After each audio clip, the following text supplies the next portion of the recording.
వేపకొండ రోడ్డుకి సంబంధించి ఎమ్మెల్యే గారు అబద్ధం చెప్పారంటే మాత్రం నేను నమ్మను. ఆయన చెప్పింది ఆయన పుట్టినరోజు పూర్తి చేస్తానన్నారు. ఒక పుట్టినరోజు అయిపోయింది, రెండో పుట్టినరోజు అయిపోయింది. ఏ పుట్టినరోజు ఆయన చెప్పలేదు. పుట్టినరోజు అన్నది మనిషి బ్రతుకున్నంత వరకు వస్తుంది. ఏ పుట్టినరోజు ఆయన చెప్పలేదు కాబట్టి ఆయన అబద్ధం చెప్పాడంటే మేము దాన్ని ఒప్పుకోం. ప్రతి సంవత్సరం ఆగస్ట్ 15 అంటే ప్రతి సంవత్సరం ఆగస్ట్ 15 వస్తుంది. ఏ సంవత్సరం అనేది చెప్పలేదు కాబట్టి. కానీ ఖచ్చితంగా ఇవాళ ప్రజలు ఇబ్బంది పడుతున్నారు.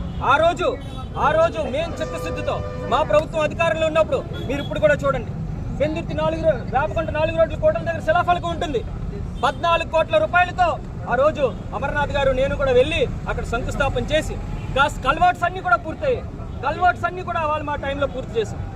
ఆ రోజు అప్పుడు ఉన్నటువంటి కాంట్రాక్టర్ ఎవరు? ఈరోజు మీ కూటమి పార్టీలో ఎమ్మెల్యే కాదా, టీడీపీ పార్టీ ఎమ్మెల్యే కాదా అని చెప్పి అడుగుతున్నాను. సురేంద్ర బాబు మరి ఆ రోజు ఆయన కావాలని చెప్పి మీ పార్టీకి లబ్ధి చేకూడడం కోసం మా మీద బురద జల్లేటువంటి కార్యక్రమంలో భాగంగా వర్కులన్నీ కూడా సాహసం చేసి మీరు ఆపేసి ఇంకొకరు చేయనివ్వకుండా చేసినట్టు పరిస్థితి. ఇవాళ మరి మీ ప్రభుత్వం వచ్చి సుమారు రెండు సంవత్సరాలు అవుతుంది. కనీసం గోతులు కూడా కప్పలేనటువంటి పరిస్థితిలో ఉన్నాయి. కాబట్టి ఇవన్నీ కూడా ప్రజలు గమనించాలి. మేమైతే అడుగుతున్నాం, ప్రతిదీ రాజకీయం చేస్తున్నాం కదా, చేయాల్సిన బాధ్యత అడుగుతాం. మేము చేయలేకపోయామన్నారు, మమ్మల్ని నిందించారు, మీరు అడ్డు పెట్టారు.